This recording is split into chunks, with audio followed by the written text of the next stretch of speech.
Yes, we live, people. And nobody knows enough about my shirt. My friend buy me that shirt, and female, see that look hard right or so? Yeah, man. Nobody knows enough about my shirt. See that look hard right or so? Yeah. Close friend of mine buy me that shirt, yeah. You understand? So nobody knows enough about my shirt. Okay, good. Moving on. Just I set the record straight. You understand? That is it. Um, yeah.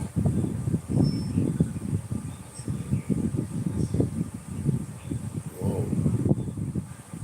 Hold on, then before we mess up, let me go and see how which one of them I'm just go live on. Before I mess up, let me see. Okay, that one is called Expose. Okay, so this is the one. Alright, perfect.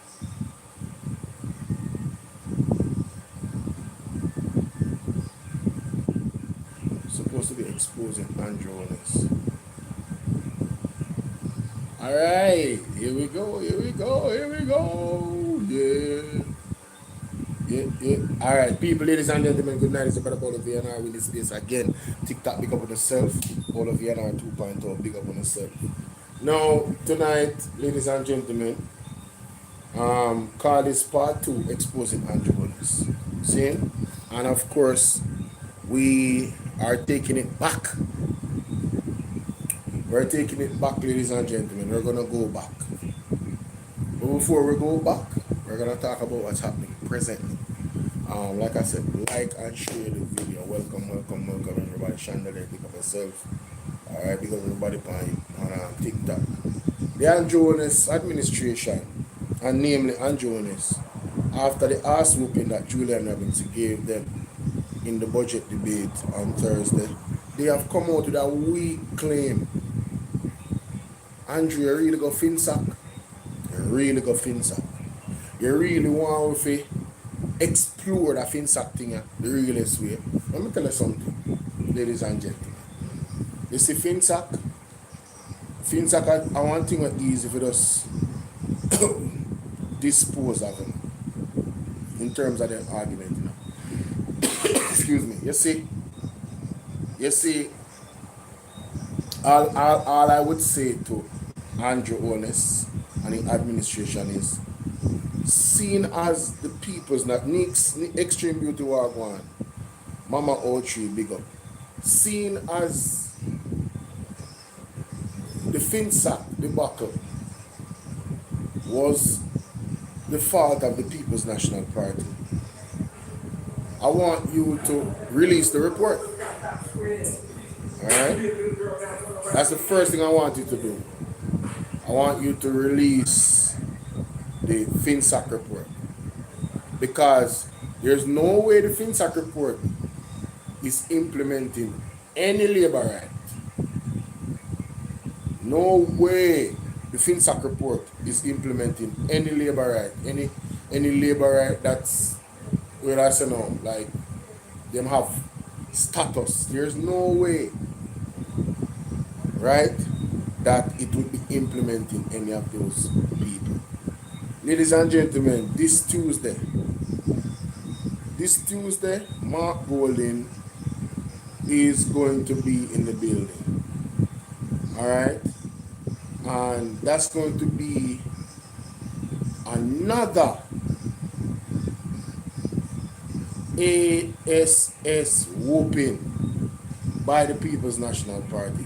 Mark my words. Tell them, say me see so.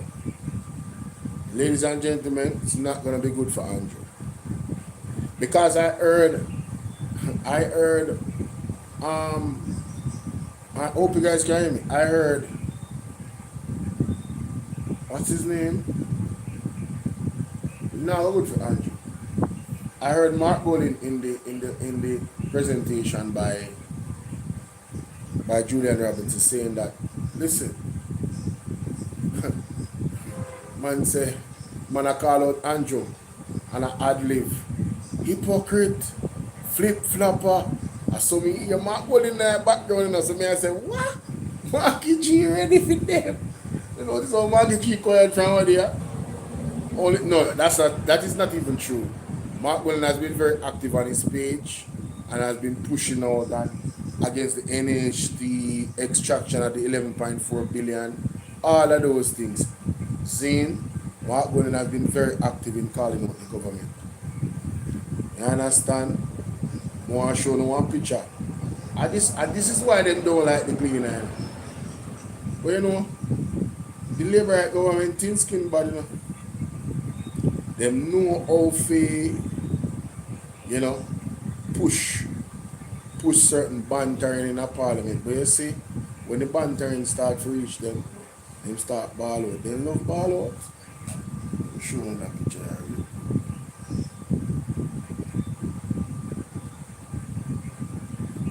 Look on your screen. Well, that is for those who are on this live. The cleaner put out a picture with Andrew. Yo, the people has a nice footwear. Yes, sir, Andrew have on flip-flops. Mighty God. The way how Julian Robinson deal with Andrew Wicked in the parliament. People them say, yo, Andrew, yeah, he is a flip-flopper, bro. And that's true. But anyway, let's get into this, ladies and gentlemen. Take off that off of the screen.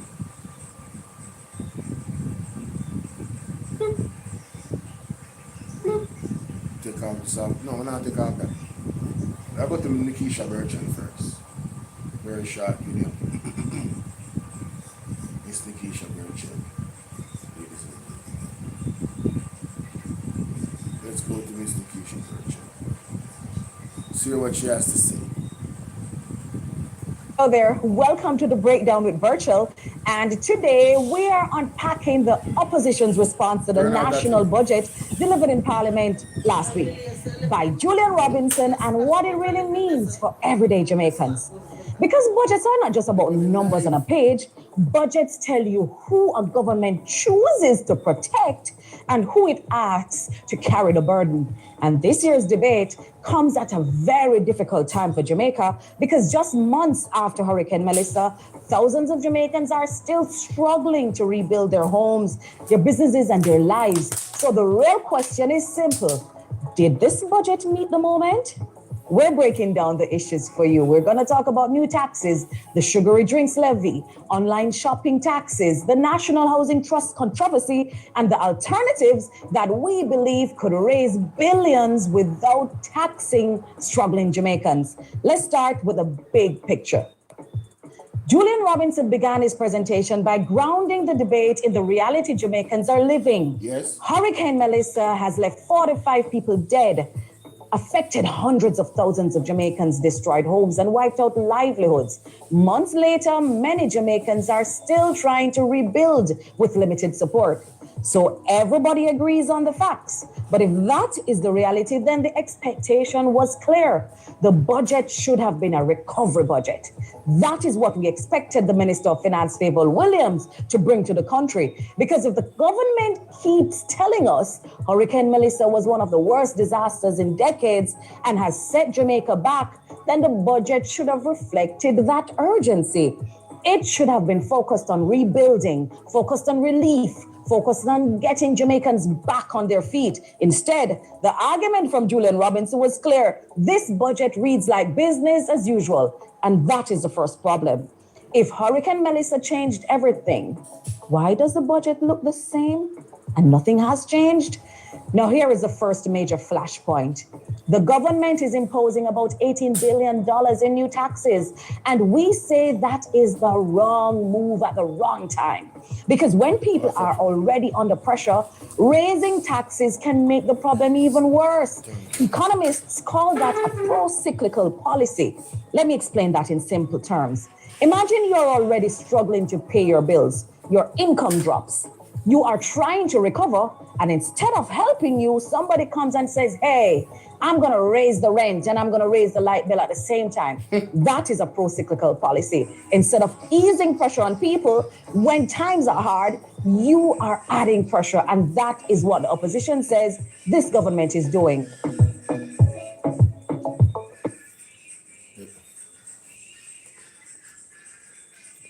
Remember some of them on the live. Ladies and gentlemen, want to hear that? Quick breakdown, quick assessment, Nikisha Burchell on point. There's an article, that came in the hour today. Mommy, me up on the live, Mommy, your phone loud, man. Tell her about the phone, Can hear it clean from around this up. Anyway, yes. So let me go to the article on hour today before I go into anything else. Thank you. I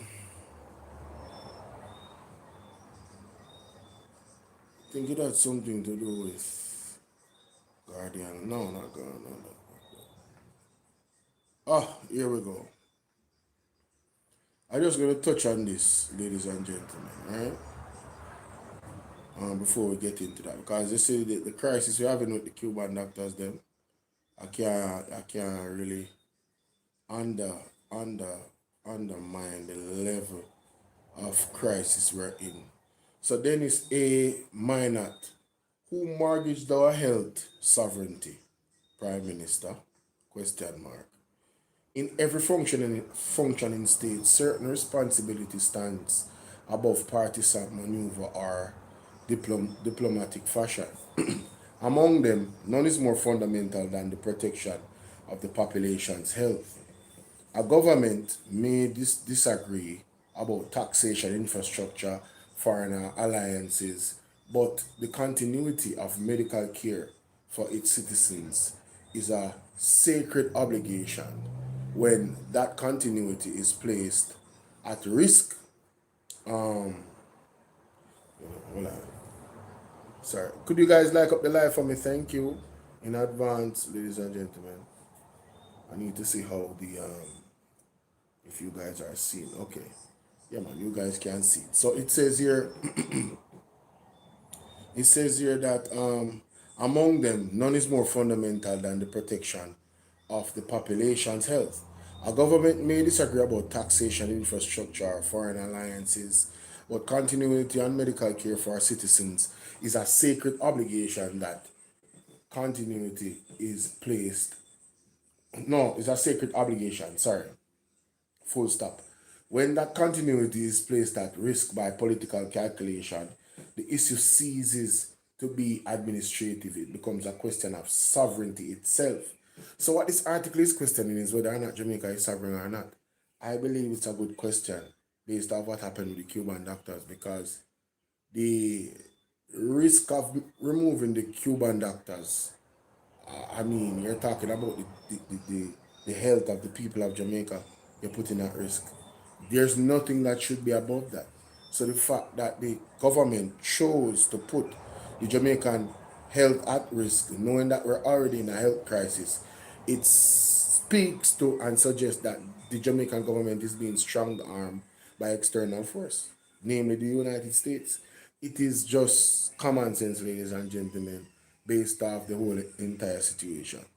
But so it goes into question where our sovereignty is concerned. Are we sovereign? I don't think we are.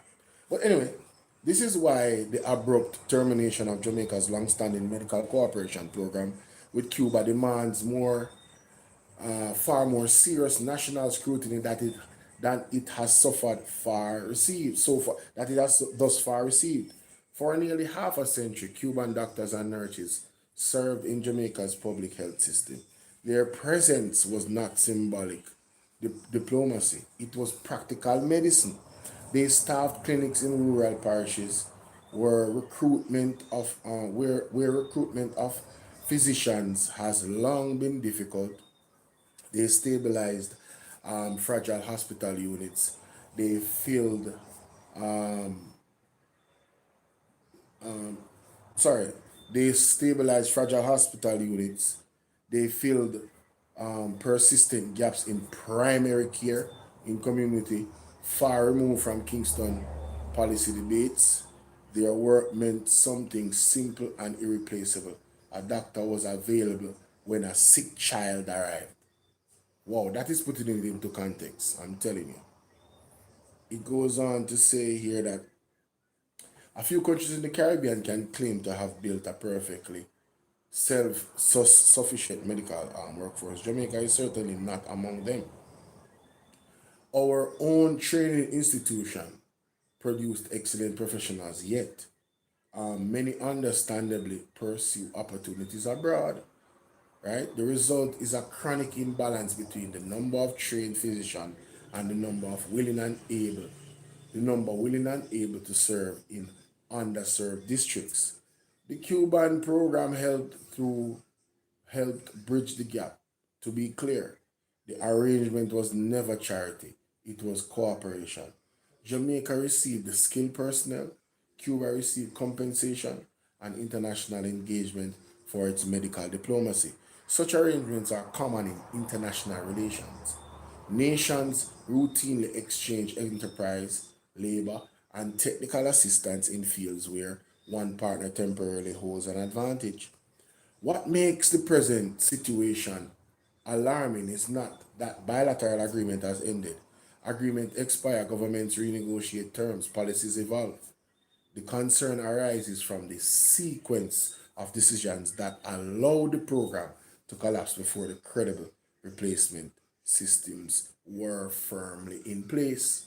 According to the official statements, the previous agreement expired in 2023 and negotiations failed to produce a revised framework, right? Acceptable to both sides. Yet, even in certain months, near 300 Cuban professionals continue to serve in Jamaica facilities under residual arrangement. Their sudden departure now exposes the structural fragility that the program had quietly masked for decades. The central question, therefore, becomes unavoidable. Why was the continuity not secured before rupture occurred? If the termination results from external pressure, then Jamaica must explain why its sovereign health needs were subordinated to the geopolitical presence of others. The United States, but some people are afraid to say it, but I'm not afraid. Big up Trump, see me, go on their thing. If the collapse resulted from negotiating choices made in Kingston, the public deserves to know why those choices accepted accepted a foreseeable disruption in medical services. Either scenario points to the same uncomfortable reality. A nation that cannot guarantee the stability of its essential health services has surrendered a portion of its autonomy. Health sovereignty is not an abstract slogan. It is practical capacity of a country to ensure that its citizens can obtain competent medical care regardless of diplomatic whines and ideological ties. When that capacity depends heavily on external partners, as Jamaica clearly does, prudence demands that such partnerships be managed with exceptional foresight and stability. Instead, what the country now witnesses is uncertainty. Rural clinics that once relied on Cuban physicians must scramble to fill schedules. Administrators confront gaps, specialized services, patients in vulnerable communities face longer waits and fewer options. None of these outcomes enhance the Jamaica's dignity as an independent nation. No, it actually exposes that we are not an independent nation. Nor does it reflect the gratitude owed to professionals who served faithfully in conditions many local doctors understandably avoid. And that's a cute way to say, listen, the Cuban doctors were here facing really tough conditions and they were a champion. You understand? What go on, big up yourself over there on TikTok. Zane, just I go through the article at first and then get into the finances, um, the budget, and Finsac. So when you like and share the video, we'll go over the Finsac thing from an angle that a lot of people probably did not expect. If you look at my thumbnail, you see that Mr. Andre Hartney is on the thumbnail. Trust me. Y'all better get your popcorn. Make sure y'all in the building. Call a few friends, tell them to come over here. Anyway, this moment should therefore prompt more than temporary crisis management. It should force a sober reassessment of how Jamaica plans, negotiates, and safeguards the foundation of its public health system. Training more Jamaican physicians is essential, but it will take years for those investments to bear fruit. In the meantime, pragmatic international cooperation remains indispensable. The lesson is not that foreign partners are undesirable. The lesson is that they must be structured so that their continuity never depends upon hurried diplomacy or opaque decision making. Jamaica health system deserves steadier stewardship than that. The public, for the public, the question remains painfully simple: who allowed the program that sustained vital medical services for almost 50 years to dissolve without a prepared alternative? Until that question receives a transparent and convincing answer, one solution will continue to trouble the national conscience. Somewhere along the chain of decisions, Jamaica health sovereignty was quietly mortgaged. The case of resignation, the, the case for resignation, the following table outlines the critical failures that necessitate a change in leadership. Duty of care, health and wellness, expose rural clinics to immediate specialized shortage. Foreign affairs and foreign trade, prioritize US visa security over Jamaica patient life. Damn. Ryan Campbell, salute my brother. What's up? Operation competence. Failed to present robust plan B before March 4th termination. Foreign affairs and trade portfolio allowed a 49-year-old partnership to collapse via diplomatic note. Damn. Public trust. Misled the public on the security of 300 medicals in February 2026. Foreign affairs. Denied external influence despite clear regional patterns of pressure. Man, listen. Selvin, what you doing? Yo, Tufton is not the only person at fault. This over Tufton held in some ways. This has to do with diplomacy and leadership. So that's Andrew Holness, Christopher Tufton, and Kamina Johnson Smith. All three of them, right there, so. They are the ones responsible for this, ladies and gentlemen. All right, let's be very clear. Let's be pellucid. All right, good. Now, like I said before, Mark Golding will be the man of the hour this Tuesday, ladies and gentlemen. Trust me, you don't want to miss it. And it's only 2 days to go. 2 days to go, ladies and gentlemen. I'm not going to play the music. But at 2 p.m., hopefully it's 2 p.m. sharp, we will be seeing Mark Golding take on the second leg of a ASS whooping for the Andrew Holness-led administration. Alright? Because them full of one bag of mouth and one bag of chattings. You see me? But we're going to move on. We're going to move on. Alright, so let's get into this, ladies and gentlemen. Let's get into this. Silver names are right there. So, I had to go back, ladies and gentlemen. I had to go back to find this video. This was an interview with Professor Andre Hartney. He wasn't professor at the time, but you know, Andre Stevens kind of prophesied it. Andre Stevens kind of prophesied it, ladies and gentlemen, right? So let me go back a bit, and we're gonna dive into this interview, and we're gonna get into the Finsac thing.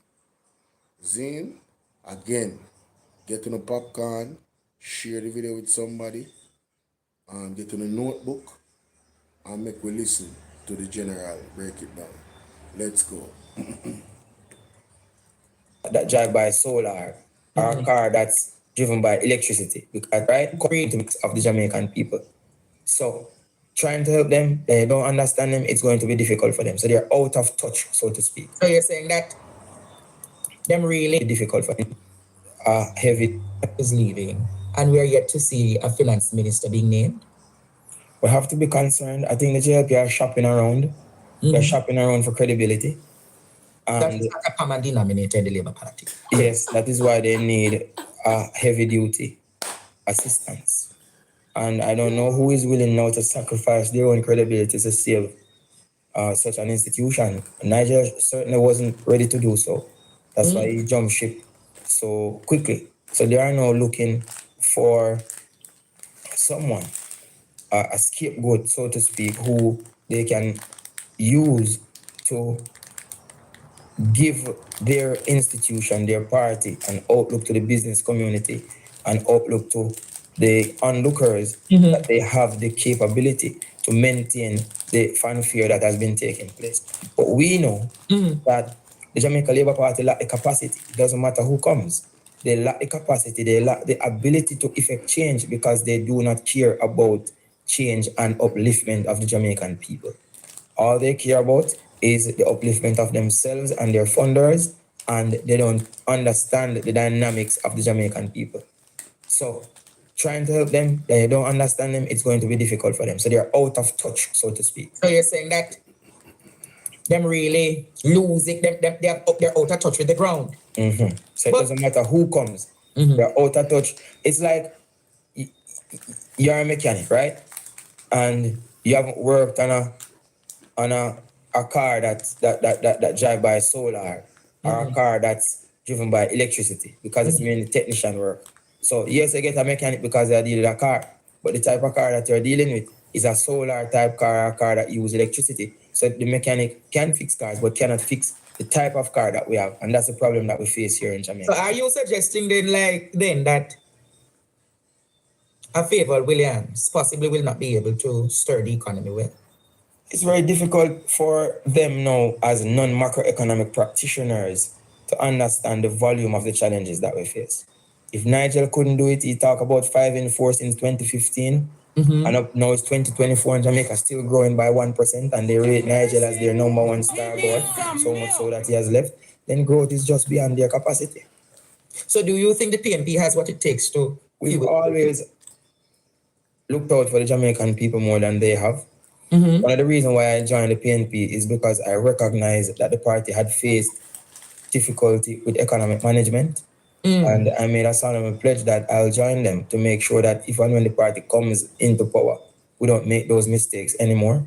Every party are you arguing tonight, Dr.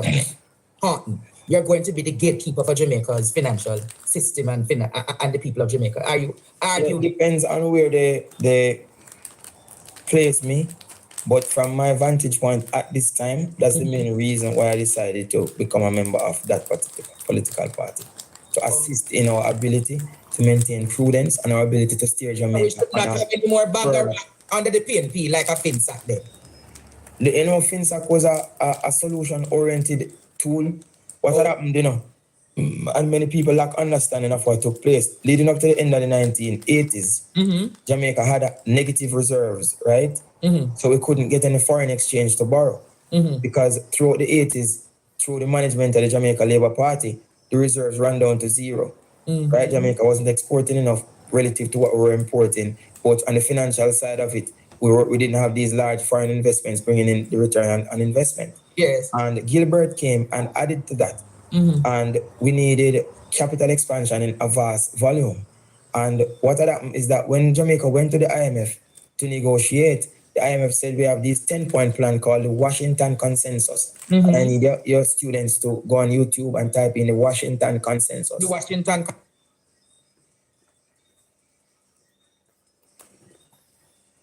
All right, so teachable moment, ladies and gentlemen. We're going to go to the Washington Consensus. All right. going to go to the Washington Consensus. So you guys can get understanding. Not play no games with them, Jamaica. No games we not play with them. You never know. If you never know, you don't know. Alright.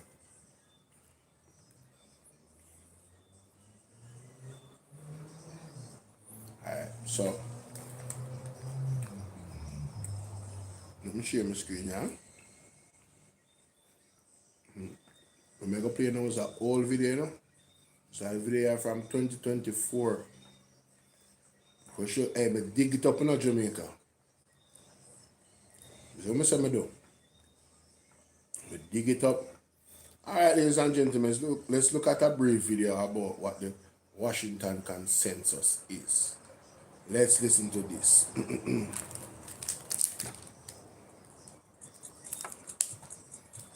Did the work here for a minute. Quote, the Washington Consensus, as I originally formulated it, was not written as a policy prescription for development. It was a list of policies that I claimed were widely held in Washington to be widely desirable in Latin America as of the date the list was compiled, namely the second half of 1989. Bottom line, Williamson wasn't creating a policy prescription. He was reflecting what he believed to be the prevailing wisdom of the era. And in this, I think he was spot on. And that, my friends, is the Washington Consensus. And here endeth the lesson.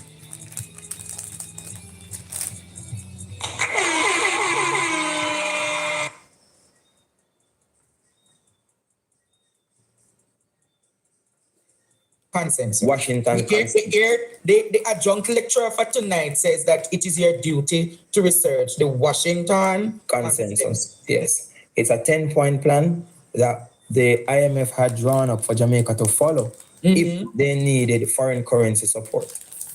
Right? And included in that 10-point plan was for Jamaica to liberalize its foreign currency, meaning that it would not fix the foreign exchange rate anymore. It would allow it to be determined by demand and supply. Right. So in 1990, the US dollar to Jamaica was 6-1. 6-1. And after we implement the Washington Consensus, by 1992, the US had depreciated to 25-1. Right? Wow. So 6 into 25, call it 4. Right? Now imagine every person who owed $1 in US debt now owed $4. If you owed 1 million in US debt, you now owed 4 million. 4 million in US. If you owed 10 million, you now owed 40 million in US debt. Wow. You're talking about banks and big institutions. Liberalization. So the foreign currency obligations now for each institution quadrupled. And now banks now could not repay their debt because of this decline in the value of the currency. Exactly. So because banks couldn't pay their debt, then the government had to intervene so that the average citizen did not lose their pension, so that the average citizen did not lose their hard-earned savings. I mean, I lost money in Finsac. I was a boy. I had savings. I lost my savings in Central National. Oh, Many people did too. So Finsac was the Financial Sector Readjustment Company. That's what it stands for. So its mandate was to ensure that the financial system in Jamaica did not crash throughout the 90s. And that is exactly what it did. That the financial system in Jamaica did not crash. Finsac was the Financial Sector Readjustment Company. That's what it stands for. So its mandate was to ensure that the financial system in Jamaica did not crash throughout the 90s. And that is exactly what it did. How the banks were sold. We need a divine intervention. We're tired of the labor right. We're tired of the green people. We are so far. We can't take it no more. We need this. We need it. Help. Help. Jesus Christ of Nazareth. Psalm 43. God is our refuge and strength. Is a liberator. Excuse me. So, ladies and gentlemen, Finsac was the solution to the problem. We're going to go a little bit deeper into it because the Washington Consensus, you really have to go and look at that. You really have to read Jamaica. So when people talk about the Finsac, whatever, them really are misinformed and are disinformed about the reality. Finsac was the solution to a problem. You understand? And you heard the numbers of the US dollar to the American dollar. The IMF pretty much put Jamaica into a bind. And Mr. Andre Horton is going to explain to you what I mean by that. Right? So just follow for me, ladies and gentlemen. We had a 262 debt to GDP ratio. There were banks in that time, that were giving unsecured loans. Edward Siaga got something like 23 to 30 million dollars. He forgot that he borrowed. And those bad practices in the 90s, basically when the Washington Consensus was implemented through the recommendation of the IMF to liberalize Jamaica. You hear what he said about the loans that are out there and what people had to pay for. It went from 0 to 1,000, ladies and gentlemen.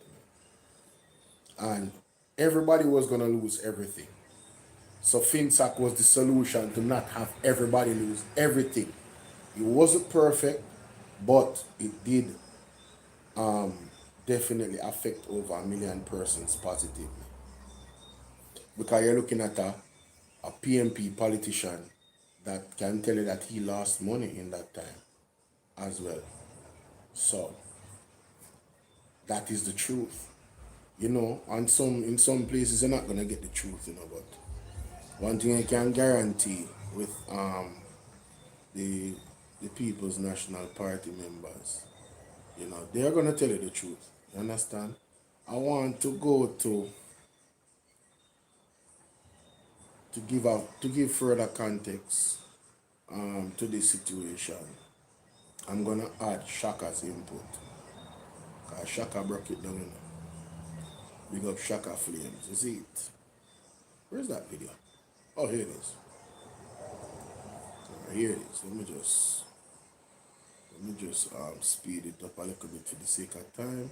That's too fast. Lord have mercy.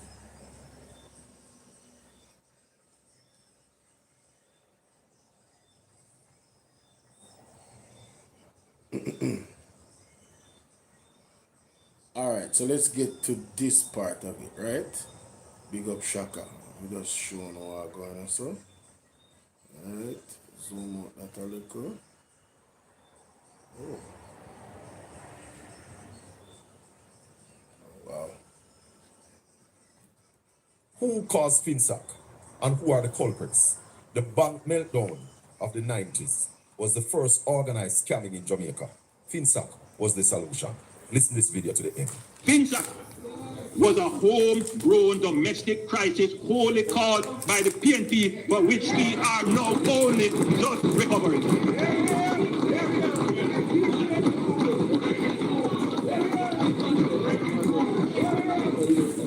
Our debt to GDP prior to the advent of the Finsac crisis was 72%. The government at the time established Finsac to bail out the collapsed financial institution. I realized something. Because Julian Robinson went up Andrew Holness in the parliament with the hypocrisy. I see this Finsac thing come back. And it's something that the GLP love to talk about. Finsac. I want to explain something to you. Finsac was the solution to the first organized scamming in Jamaica. So you first must understand what caused Finsac, why Finsac came about. It was an organized scamming, started in the late 80s into the 90s. We were a bunch of labor rights, started banks, taking people deposits, squandering the gains, giving out loans, and the collaterals for those loans was sometimes non-existent. Your former Prime Minister Edward Siaga borrowed $30 million US, and his argument was that he never remember. Now, as a bank, a man borrowed $30 million US from you, and you don't call him. It was a major scam. ask Ardley Shaw what was his role, Eddie Siaga, and where Andrew Holness used to work back in the days. They find out that. So after the scam happened, a lot of Jamaicans, depositors, would have lost their money had it not been for Finsac. Finsac paid back a lot of these people. In fact, most of them get back their money because of Finsac. And out of Finsac came things like the insurance fund for your bank account. It's Omar Davis that brought those in place.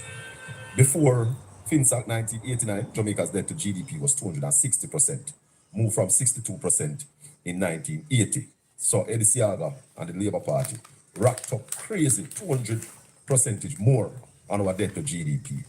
It was brought down by the PNP to about 72% when Finsac had to be implemented to save a lot of Jamaicans. So get the full history. Finsac was the solution. The Jamaica Labour Party also spent 130 million, anywhere between 130 and 150 million for a Finsac inquiry. They got the result and realized that labor rights were the culprits. And that is why the Jamaica Labour Party hid the Finsac result. Talk to me. You hear that? Make sure, say, when you go over Portland Spice TV and subscribe. Alright? Big up Shaka. So, carrying the argument a little deeper, where Shaka just carried that a while ago. We're talking about labor rights opening banks, giving unsecured loans, not paying back the loans, banks now call the person for the money, and the people money them use. So imagine that scam happening, right? Imagine that scam happening, and then the Washington consensus drop on from the IMF, right? And those loans balloon, people money, what the bank them take. Problem, it was already unsecured loans. So what did the PNP have to do? PNP was not only fixing the problem from Edward Siaga, 262% increase. We are the 262% debt to GDP is concerned. We didn't have to just battle with that, you know. And I'm gonna show that. I'm gonna show it. I'm not sparing them Jamaica. I'm gonna show it. This is the article again. Jamaica debunking the myths about the 1980s under Edward Siaga. In 1980, Siaga came into power. Debt to GDP was at a ratio of 63%. The debt ballooned to 262% of GDP in 1989. And which represents an increase of 315.8% in Jamaica's indebtedness over a 9-year period of the JLP Siaga administration. Any single digit growth in the economy in the face of the growth in the debt was no particular significance and consequence. It was so bad, ladies and gentlemen, that if we had a 3% growth in the economy, any single digit, a 9% growth in the economy, it wouldn't have mean nothing. That's what a single digit means. Anything 9 and below is single digit. I want you to understand how bad that was. So there was a compilation of things, right? The whole mismanagement of the economy. Juicy Lips, how you doing, darling? The whole mismanagement of the economy was a cause. That was scamming where Shaka does talk about. Was a causation of Finsac having to help these people that lost everything get it back. Alright? Let's continue with Mr. Andre Harton, ladies and gentlemen.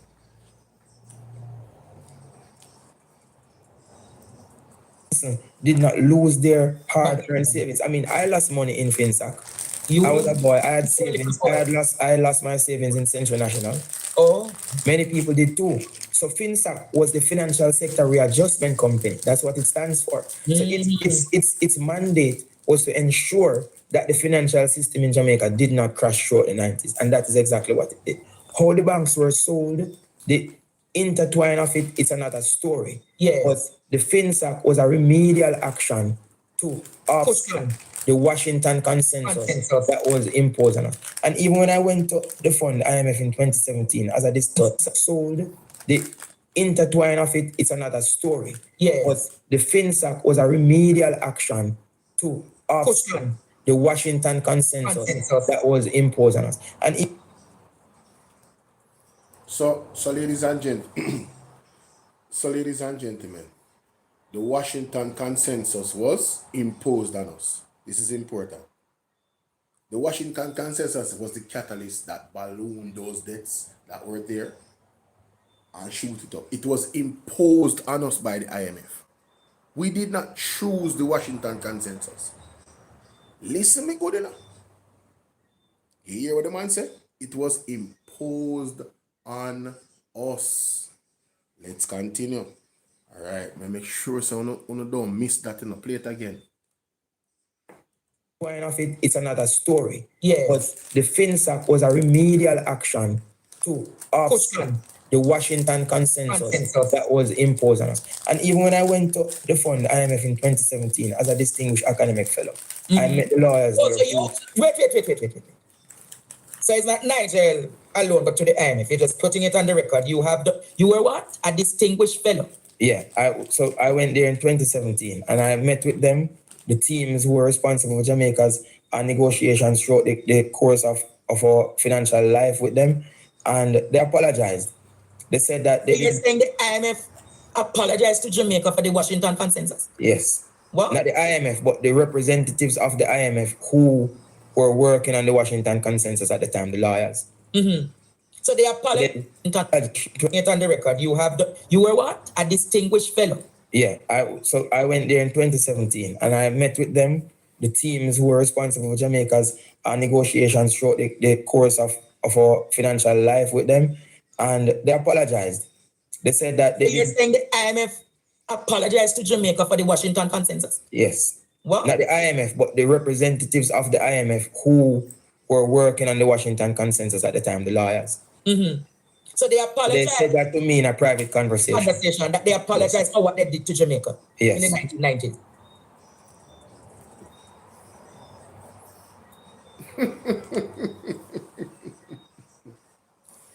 Ladies and gentlemen, the truth shall set you free, yeah? So we have Eddie Siaga, 262 debt to GDP ratio. We have to go to the IMF. We're under pressure. Only about people lost their jobs in that time. I went to the article, I'm not going back again right now.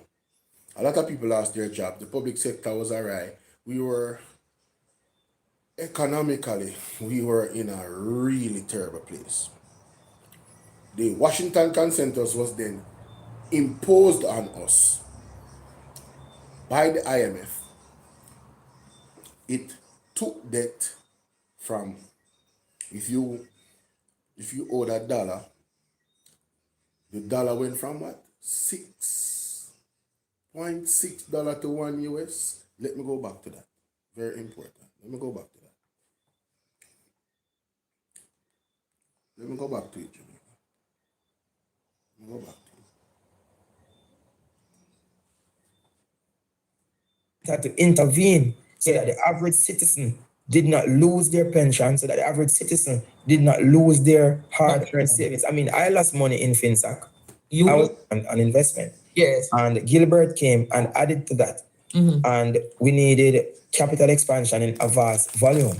And what had happened is that when Jamaica went to the IMF to negotiate, the IMF said we have this 10-point plan called the Washington Consensus. Mm-hmm. I need your students to go on YouTube and type in the Washington to the capital. Yes. And Gilbert came and added to that. Mm-hmm. And we needed capital expansion in a vast volume. And what had happened is that when Jamaica went to the IMF to negotiate, the IMF said we have this 10-point plan called the Washington Consensus. Mm-hmm. I need your students to go on YouTube and type in the Washington Consensus. The Washington Consensus. Washington Consensus. The adjunct lecturer for tonight says that it is your duty to research the Washington Consensus. Yes. It's a 10-point plan that the IMF had drawn up for Jamaica to follow if they needed foreign currency support. Right? And included in that 10-point plan was for Jamaica to liberalize its foreign currency, meaning that it would not fix the foreign exchange rate anymore. It would allow it to be determined by demand and supply. Right. So in the 1990, the US dollar to Jamaica was 6-1. 6-1. And after we implement the Washington Consensus, by 1992, the US had depreciated to 25-1. Right? Wow. So 6 into 25, call it 4. Right? Now imagine every person who owed $1 in US debt now owed $4. If you Wow. owed 1 million in US debt, you now owed 4 4 million. million in US. If you owed 10 million, you now owed 40 million in US debt. Wow. You're talking about banks and big institutions. Liberalization. So the foreign currency obligations now for each institution quadrupled. And now banks now could not repay their debt because of this decline in the value of the currency. Currency.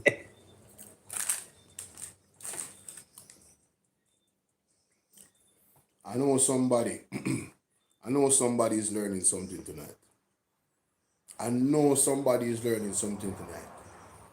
So, imagine you borrow from the bank, Jamaica. You own the bank $2 million. After that, Washington Consensus was imposed on us because we were low on foreign exchange.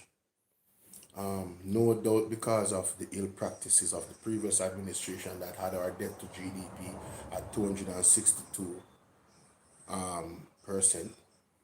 Edward Siaga in the 1980s going to 1990. Mighty God. Look at the truth, Jamaica. This is the raw, unadulterated truth of the matter. So, that now, you have $2 million, it would turn into $8 million you owe. Imagine if the bank owed $2 billion and it turned $8 billion. Mind-boggling. You can take the numbers up and then multiply it by 4. It is not good, Jamaica. We move from $6.6 to $1 US to $25 in a one push, just because of what the IMF imposed on us, because we needed what? Foreign exchange. No, some people can argue that at the time, the finance minister might definitely have not understood what this thing called the Washington Consensus would have done, but that's an argument within itself. The conditions were created for the People's National Party to have to seek help from the IMF because they were in a desperate situation. And even with that, the People's National Party was still able to carry down the debt to GDP of the 262 way down in a one quick amount of time, right? And because of Washington Consensus, the reaction to Finsac, so that people did not lose everything, a large majority of the people got saved, and some of them still lost. And Mr. Andre Hartney is one of the persons that lost. His credibility is through the roof, and you heard him say he went to the IMF and they apologized for it. They know what they were doing. They know what they were doing. Not the IMF, but the people that drafted that Washington Consensus 10-point plan. They know exactly what they were doing. Yes, let's continue.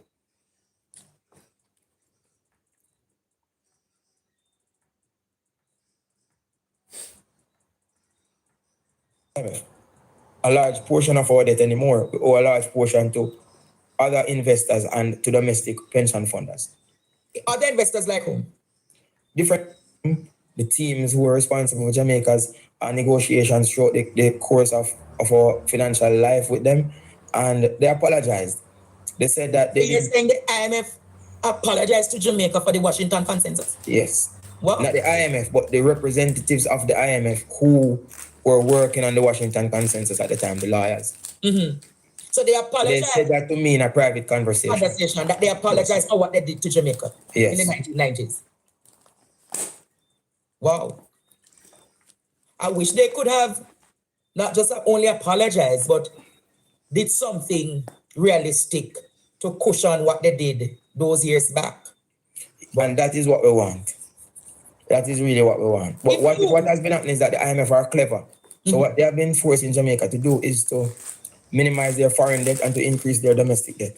So we don't really owe the IMF a large portion of our debt anymore. We owe a large portion to other investors and to domestic pension funders. Other investors like whom? Different companies who buy government treasury bills and so on and so forth. Individuals like you who invest in less risky assets. Oh, so technically Jamaica not really owned by Jamaica then? What do you mean? Technically, Jamaica is here, but there are other private interests that owns aspect of it. No, the debt that is owed is owned by many people, including Jamaicans. Oh, okay. So if we would say we want to default on a debt, right? So we say the IMF, we owe them 200 million US or $1 billion US, we want to default on it. What the IMF has done is to make sure that they alone don't hold that full portfolio of sums. Institutions like JMMB or NCBR also hold some amount of that sums. Oh, okay. Interesting. You following? I'm following you. Clear. So how do we, as a country, pull ourselves from the IMF? And it's difficult to pull away from them because we are not producing at a level where we can get the amount of foreign currency that we desire to make the purchases that we want. So they have the American purse to give us the US that we desire. Remember, we don't print US. So every time we have this big need for US to buy that fancy jacket that you're wearing or to buy the stove in your kitchen or so on, we have to go to the IMF. So even if your jacket so Jamaica, the material, them fancy material, you know them make a Jamaica. So you still have to buy the material. I was about to correct you to say. No, man, I know your thing they made in Jamaica, man. I know from see your thing, I know it's a support Jamaica that thing. But the material. Yes, that is true. We're not which are the dearest part of the thing to some are half and half or whatever, but it's a big part of the thing. So it has to be purchased. So we need the foreign currency in order to purchase it. When, for example, ATL needs to buy 1,000 cars or 100 cars, they need the foreign currency to do so. You understand? So we have to get the foreign currency to do so in order for it to work. So it's very difficult for you to detach yourself from them unless you become a super productive nation, which is what we ought to be and what we have the potential to be and what we need to lay a new macroeconomic platform in order to accomplish. I want to ask you though.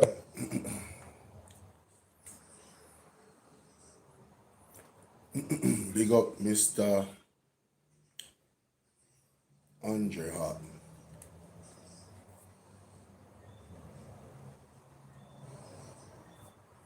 Big up Mr. Andre Hart. And big up Andre Stevens for that comprehensive interview. For those who didn't watch this interview, Daniel Rowe, murderer confessed, Dr. Horton discusses the state of economy. That is the video. It was more than a year ago. It was September 24th. Make sure that you guys go and subscribe to PDTV. Alright? Get this video up to get this video up to 1,000 likes, ladies and gentlemen. Minimum. Now, what I want to say. First thing, Mr. Andre Horton spoke about productivity and what we would need to do to get out under the thumb of the IMF. We would have to increase our productivity. The current government, in their tax plans and all of that, is not focused on productivity. They're focused on taxing the hell out of whatever it is that Jamaicans are earning right now. You understand? Because most of us are consumers. Second thing that's counterproductive to us actually reaching a goal of economic sovereignty, if you want to call it that, is the fact that one of the reasons why we can't get economic sovereignty is because we're not focused on agriculture, right? And you're gonna tax the people for the things that they eat and consume. Most of the things are imported. We're not exporting anything. It leads back to production again. I'm not saying that agriculture is the only thing that we need to focus on, but obviously we need to focus on industry. The point of the matter is what I'm making, ladies and gentlemen. The Jamaica Labour Party is not going in a direction that would solve these problems for us to truly have prosperity. They are maintaining the status quo, and I personally believe, and this is just my opinion, I could be wrong, but I really don't think I am. I truly believe that they are actually doing this on purpose. I truly believe that from the bottom of my heart. All right? But I digress. We have demolished the Finsac argument with facts and evidence. Let me know what you guys think in the comment section. All right? Thank you very much. Again, make sure you're going to follow Andre over there on Partnerjar TV. Guys, honestly, Andre had the interview with Mr.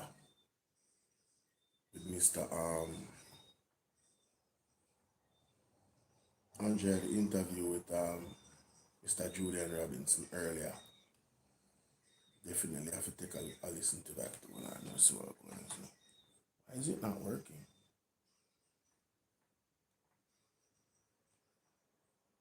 Something just ain't right. Oh, that's why it now work. I totally turned it off. Alright, sorry about that. Let's go.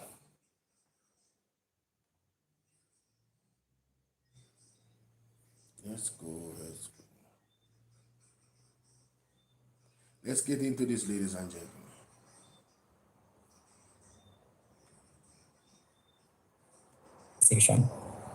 As to what is happening with the finances of Jamaica. Let us welcome the opposition spokesperson on finance, Mr. Julian Robinson, to our studios. My father, my friend. How are you, Andre? You're breaking up a little bit there, but I hope you can hear me clearly. Yes, we're hearing you. We're also hearing your dogs as usual. I do have dogs. I'm a dog lover, and they make a little more noise than some people like, but they protect me. And I've had dogs since I've been about 4 years old. They call me a dog whisperer because people who walk with me during campaigns and see how I interact with dogs, I appreciate it. We go to a gate and a dog rushes, and everybody run back, and I stand at the gate and talk to the dog for a couple of minutes, and then I'm able to pat the dog, the same dog that was going to bite. But yeah. What kind of dog do you have in the house now? I have German Shepherds, one mixed Rottweiler. I have 4 dogs. I can't manage more than 4 because maintaining them takes a lot of work. Every morning, the cooking, I cooked on Friday. I cooked 3 pots of food, and then I put them in Ziploc bags, keep them in a deep freeze, and then each morning I take it out, warm it up, and mix it with the dry food. So I get meat, cook it with rice, pack it. So I'll have food that will last me for the next 2 weeks. So in addition to feeding them, the poo, so I have to go pick up the poo in the yard and have a dirt area where I put the poo in and that kind of thing. You're a very organized man. Well, I forbid. I mean, my routine is I wake up early in the morning, generally about 4. I go and exercise by 4:30, 4:35 for about an hour, get back, be with my dogs, and then have to get my kids ready and out of the house, leave by 7:15 to get them to school. Wow. That would have been the level of organization you'd have put in the Ministry of Finance had you been Finance Minister September 3rd. Well, it didn't go the way we wanted. I mean, we were short by 4 seats. When we look at the vote count, just over 1,000 votes. But, that's life. We were all disappointed with the result. But we have to accept, God knows best why you make these decisions. And we continue to hold the government accountable, And so I continue to do my work, even though we were all hoping to be on the other side of the aisle. Sir Robinson.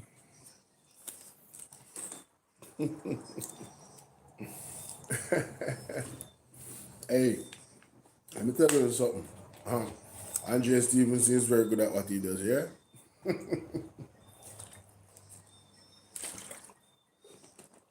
I recognize that we appreciate the talent. And you see, the first point he made, then wait a minute, you're a very organized man. He is.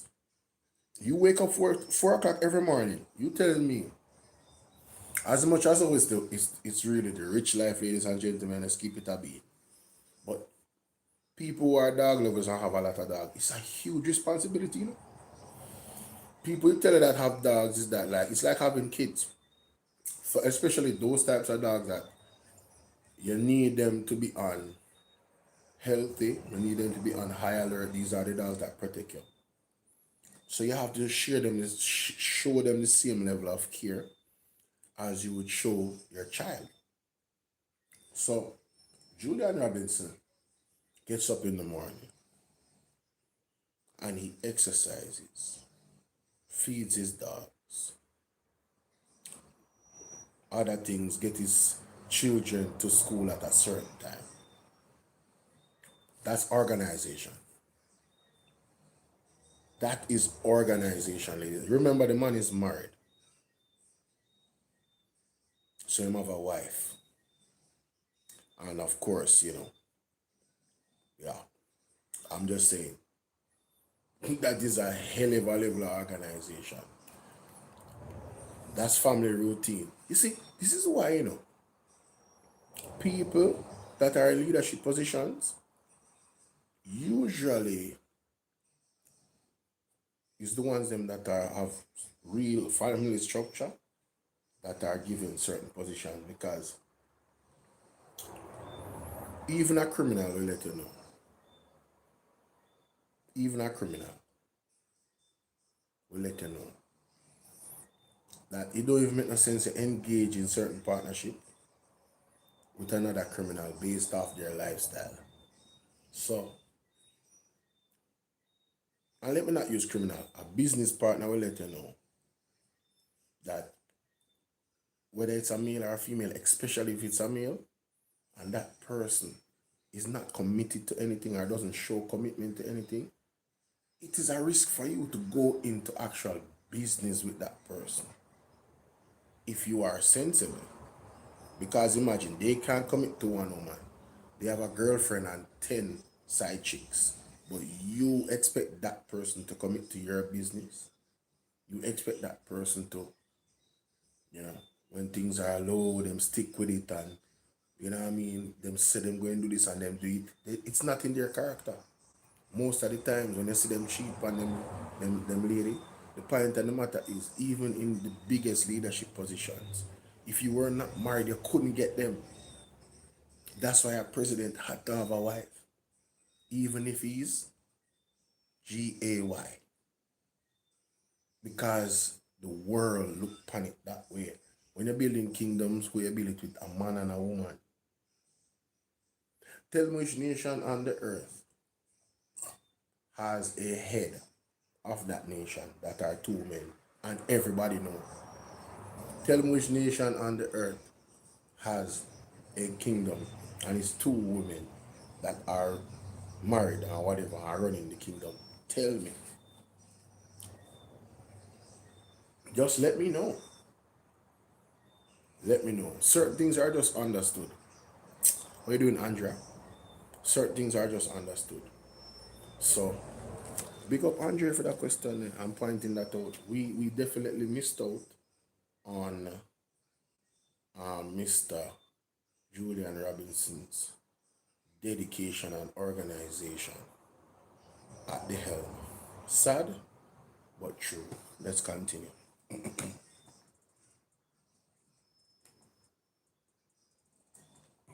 On Thursday, the Prime Minister is expected to speak, and we expect him to come with the preamble that the PNP mashed up the country with 18 years, and he's going to say that the PNP is the ones who destroyed the financial sector through Finsac.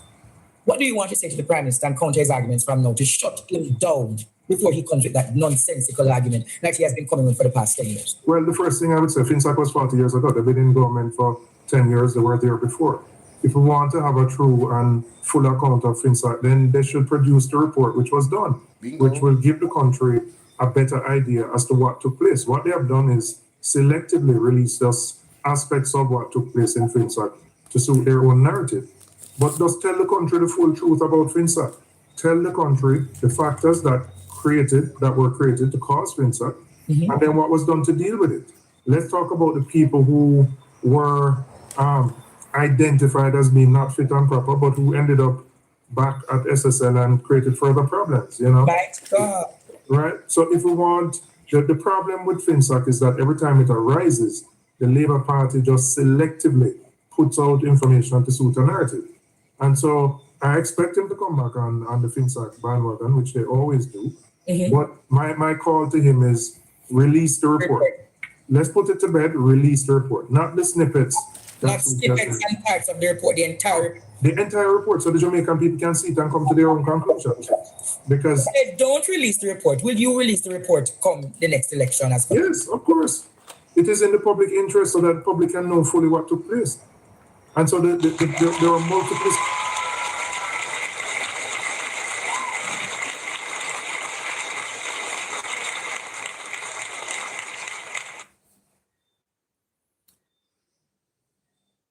Wow, Jamaica. That is the finance minister to be letting us know that without a shadow of a doubt, the People's National Party will be releasing the Finsac report. Vex. I know I am happy. Sylvanev, you're not happy? Me know say me happy. Andrea, you're not happy? I can't wait. But I am forced to. One Julian Robinson to them. The report. Will you release the report come the next election as well? Yes, of course. It is in the public interest so that the public can know fully what took place.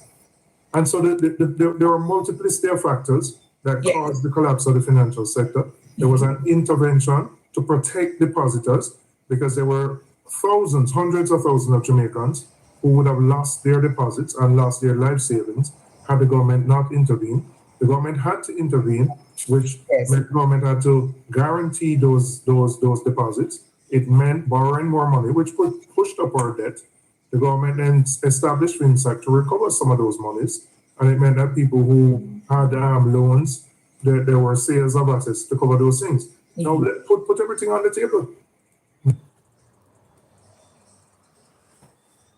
You know, ladies and gentlemen, the honesty. There's a multiplicity of things that caused the economic crisis or meltdown. A few of those things lay on the responsibility of the mismanagement of the Jamaica Labour Party under Edward Siaga. Yeah. And thus Finsac was born. Born to fix a problem. So imagine you have individuals opening banks, giving out unsecured loans. What does that do to the economy? Some questions that needs to be asked. What does it do to the economy when somebody owes you $30 million and you as the bank don't go to them and say, but hold on, you're falling short this month on your loan payment. Remember, this is people money, you know. The bank lend out to me. People money, Jamaica. 30 million, 23 to 30 million US dollars, Siaga alone. Siaga alone. The man say him no remember nothing, brother. And the bank ain't a pressure about it. That is why Shaka call it a scam. You understand? Friend and company business. You feel what I deal with? And Andrew Holness probably have some answers to answer as well around that time. Interesting. Well, ladies and gentlemen, if you want the Finsac report to be released and we can put this foolishness behind us, and one of the key things that Mr. Julian Robinson said, bro, when was Finsac again? Why are you still talking about it? How are you using that as a crutch to tell us that, you know, you have failed and making an excuse for your failure as a government? 1990? The 1990s, bro? We passed 1990s. We passed 2010. We got 2020. No, we are going to 2030. And you talking about the 1990s, fam? Whose man's is this? The last budget, the man went to independence. I was like, bro, what? Bro, this is not even, come on, man. You are the one that caused people to be going back on Holness and going back to these little things, you know. Nobody was going back to these things, but because you have failed as a government, right? And you see the ass whooping that Julian Robinson gave you the other day. You run down by your platform, boy. Oh, I'm gonna put out this video about Finsac. How is that going for you? Me say me nah stop beat it till I'm a bend. Me can't, hey, big up Mr. Mark Jefferson Golden, ladies and gentlemen. This Tuesday, 2 p.m. live on this platform. We'll be going over, reacting to it live and in living color on this platform, all right? Make sure you're all in the building. Talks about whenever Finsac comes up, nobody refers to the hundreds and thousands of depositors who were able to get back their money, which otherwise they wouldn't have been able to. And if there was no intervention, what would have happened to the country, where all of these people would have lost all the monies they had in their bank, in the banks? Nobody talks about that. Well, the Jamaica Labour Party doesn't speak about it, and they create this narrative. This government create this narrative, and young people have bought into this narrative. Yes. The PNP mash up the country through Finsac. What do you want to say to those young Jamaicans today? What would you want to really say to them? I would just say two things on this, right? There were a number of factors that created Finsac. There was a high interest rate policy pursued by the government at the time to combat inflation. We had just liberalized the foreign exchange market, which meant that the exchange rate, which was artificially held under the Labour Party, was now determined by market forces. Those factors led to Finsac. There was also an explosion of new and indigenous banks that emerged in the banking sector in the 1990s, and there clearly were inadequate controls over many of the things that were happening in some of these institutions. Mr. Julian Robinson is being a gentleman, ladies and gentlemen. Those are the banks that the Labourites them did own, giving out unsecured loans. Yeah, that's what happened. That's what happened. That's why Shaka called it a scam. So, you know, he spoke on it. The 262% debt to GDP that Siaga left us in, that hole, having to go to the IMF. Then, of course, the Washington consensus was imposed. The dollar now had to move from a singular 6.6. That was pretty much a facade. Really, it never really valued 6.6, especially with a debt to GDP at 262. So, again, all roads point to the Labour right there. Let's continue. And so you had what I would call a perfect storm. You had an expansion of the banking sector with new entrants. You had a high interest rate regime, which created tremendous pressure on the banks. And then you had, quite frankly, straight up corrupt practices by some of those bankers. Wow. So those factors came together, and that's what created Finsac. And the government took a decision to intervene to protect depositors, which meant the state had to absorb those debts that the bank. Right? Now, the question we must always ask is, if the state had not done that, what would have happened to the hundreds and thousands of depositors? Right? What would have happened to them? But you made a point earlier, Mr.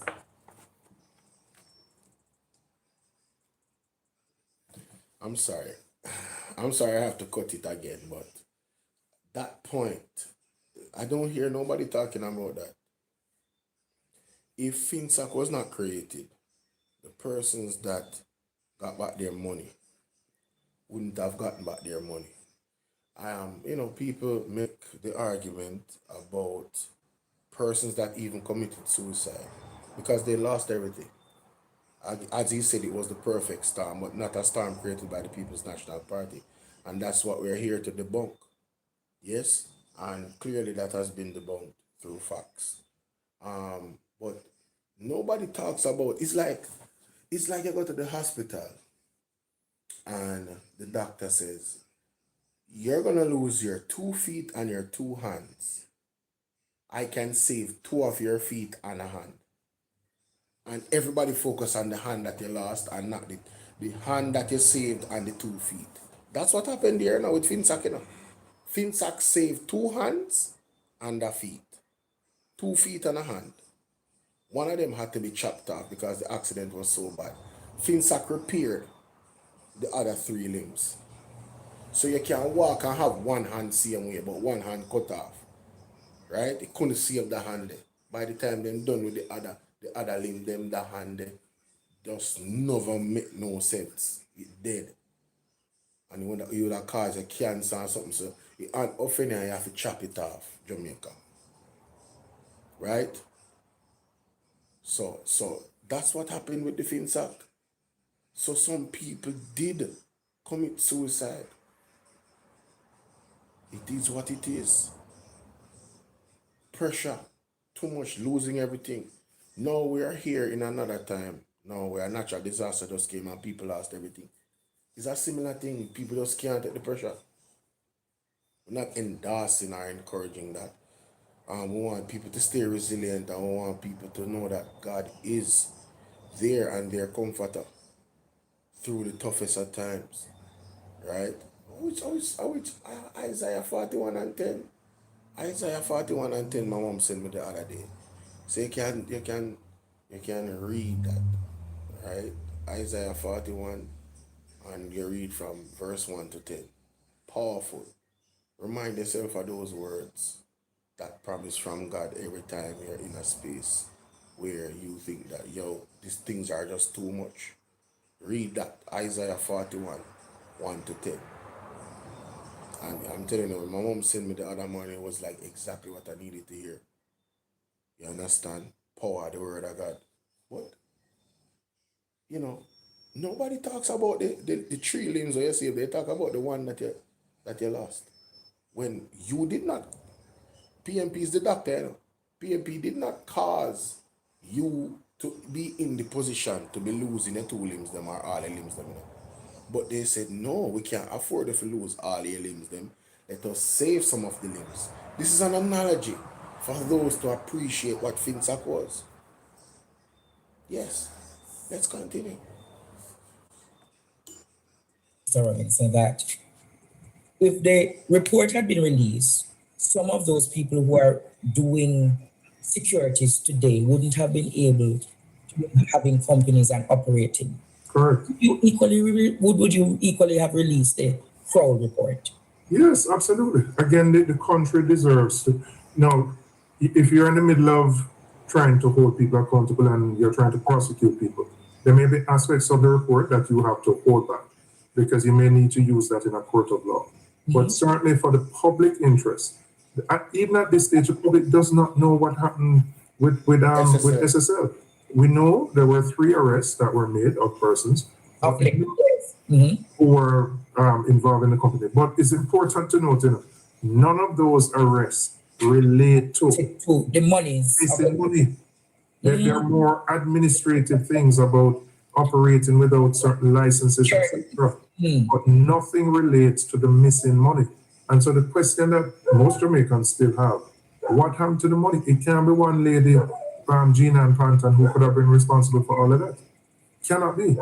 So you'd want to know the underbelly of the syndicates who made that happen? Yeah, because how could it be only one person who could have been so involved in the operations of the company that billions of dollars were stolen from depositors and nobody else is no accessory?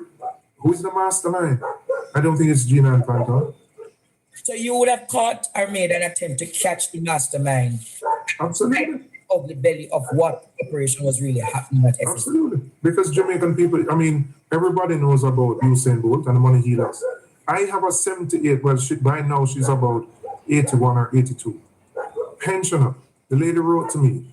She's a teacher for her entire life. She has no children, right? She decided that she was going to save her money because she didn't want to be dependent on anybody once she retired. She knew her teacher's pension would not be allowed.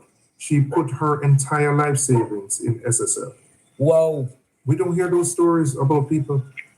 An 81-year-old teacher. 81-year-old teacher from my constituency. Because when the issue broke, she wrote to me and told me of her experience. She Wow. doesn't have it. She doesn't have anything to fall back on at this stage. So basically, she empty and at now. Empty. She can't work at this stage. She did everything right, meaning she worked hard. She saved her money. She was responsible. She felt this was an institution that she could trust, and she put her life savings here. She has nothing. And she has heard nothing about getting back Nothing. Absolutely nothing. Absolutely nothing. This again has crippled the financial sector and has caused many for Jamaica to have lost investor confidence. How then would you as Minister of Finance fix this issue? Because Nigel run left it, payable, come and she clueless. What would you have done? I think it's important. I mean, the investigations were clearly done. They're pursuing things. But as I said, releasing the parts of the report that are not related to the prosecution, that is important. It is important that people can understand what happened, what took place. And as I said, while people may have gotten excited about the 3 arrests, the arrests are not related to the stealing of the money. So you know, unfortunately, the perception in Jamaica is that the big man always get away when something happens. That we hold the little man who thief the care for the tree them in the king's house. But the mastermind behind big frauds always get away. And so what is the message to this 81-year-old in my constituency who has lost their life savings? There is no message. There's nothing of comfort for her. Because even if she's not getting back her money, she would like to know that the people who are responsible for stealing it are held accountable. And right now, there's nothing in terms of the prosecution that points to tying down the people who actually stole the money.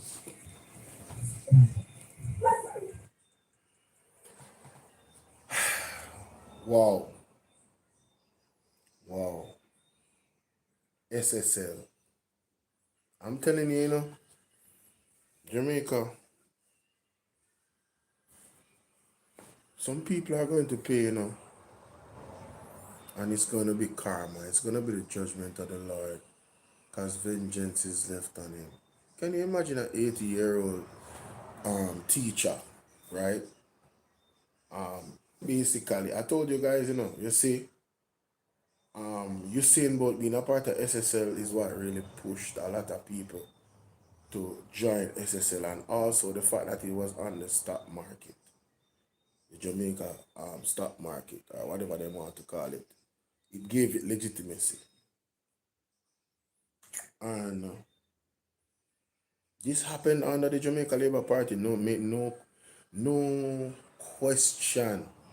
You know, it really puts into perspective the scope of information that Mystic Sensation has put out about SSL.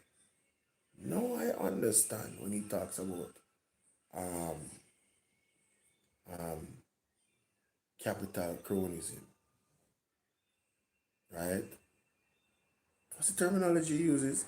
I don't want to siphon off into that and miss my point. The point of the matter is, ladies and gentlemen, this lady could, you know, I'm knocking on wood, I'm not calling for that, but this lady could transition, and people that did that to her is still here and not even facing any type of judgment by the system, the judiciary. No, nothing. She has no children. She's 80 plus years old. Obviously cannot work for herself anymore. Secured her future through what she thought was a sound investment to get her thing multiplied. And she was scammed out of it. And the scammers have not been identified. And the investigation seems to be going nowhere. Because like Mr. Julian said, the person that got arrested, it has to do with administrative things. It doesn't have to do with who stole the money. Those charges are administrative charges.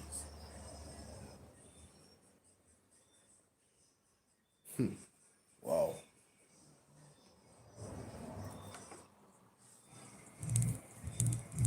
And the government also to be blamed because they knew of the irregularities that was happening at SSL. And the government has sanctioned SSL to be on a pause. So, there are also questions that the Financial Services Commission would need to answer, because SSL was an institution that was flagged from a very long time by the staff at the FSC, who raised concerns about the operations of it. And the board actions were recommended that I believe, if they were taken, would have protected depositors' monies, and those actions were not taken. So I think, part of the disclosure and the investigation has to be how FSC acted based on information, or did not act based on the information that it had. And why was an institution that was flagged, years of very serious concerns, Yes. allowed to continue, to the point where now you have this massive fraud. So, there are many questions on the part of the regulator that need to be answered, even though we're going forward. And now BOJ has intervened, and basically BOJ is taking over, has in essence taken over the operations of the FSC, right? But there's still questions to be answered. I appreciate that, and those questions will be answered. Ladies and gentlemen, I am gonna leave it there. You guys let me know what you guys think about Mr. Julian Robinson's commentary where Finsac is concerned, and also myself.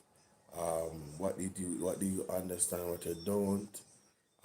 Just run up the question in the comment section, ladies and gentlemen, because we really have to put the Finsac thing behind us. This lie that the Jamaica Labour Party has perpetuated is getting annoying. We can't move forward with this lingering, and big up yourself, Jetline. I'm on live on YouTube now. If you want to, if we need to be at a place where we're looking forward. All the mistakes I've made already. You've spoken about fiscal discipline and fiscal prudence, Andrew. Those laws are put in place, fiscal rules and discipline, to make sure that we don't go off track. So the train, that is the economy, stays on track. All right, and don't go off the rails like it happened with Siaga and like it happened with Mr. Bruce Golding while Andrew Holness was there. And Siaga, I'm daddy, so him are the son, and now worse things are happening under him now, ladies and gentlemen. But I digress. What I'm saying is this: we are ripe for growth. We need fresh blood, fresh ideas.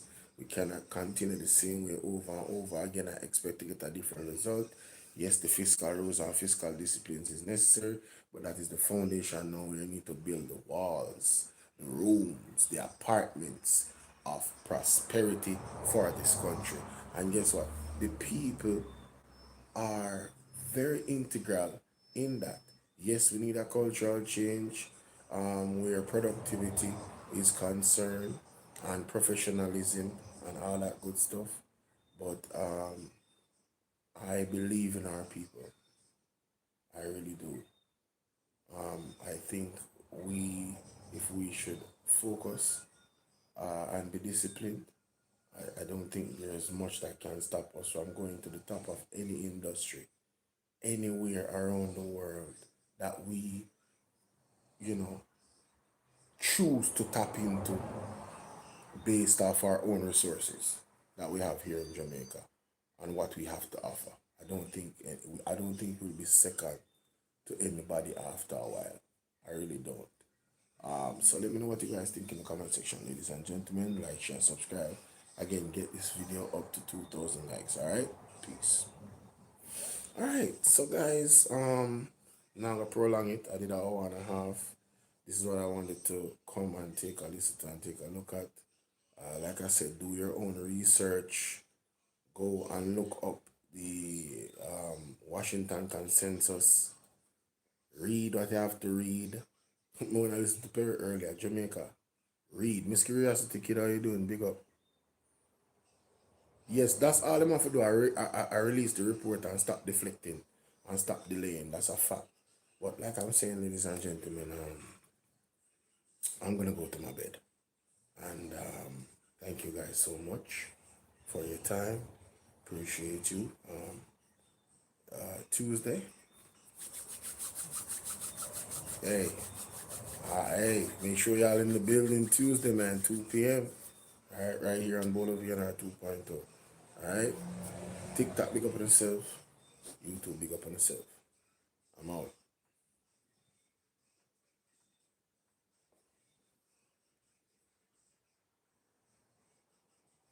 Big up on yourself, YouTube. Later, Zine.